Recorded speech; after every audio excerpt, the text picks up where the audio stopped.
and welcome to Tech Bridge Innovations. In this video, we are going to learn how to find out the YTM or yield of a bond using the IRR function. So you may notice that here what we have done is we have written the cash flows of a bond.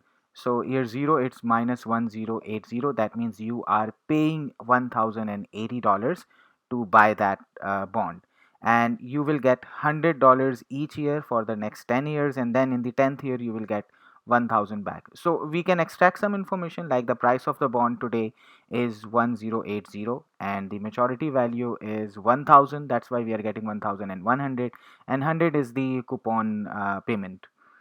Now we need to find out what is the rate, the discounting factor or discounting rate in this scenario. So that's very simple. You just use the formula equal to IRR and then you select the values.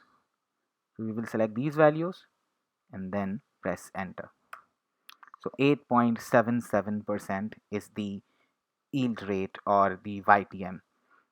Now there are several considerations you must know. First thing is the sign.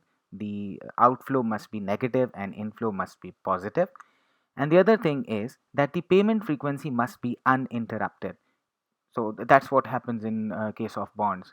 So if the coupon payment is paid in regular intervals, so there is no uninterruption.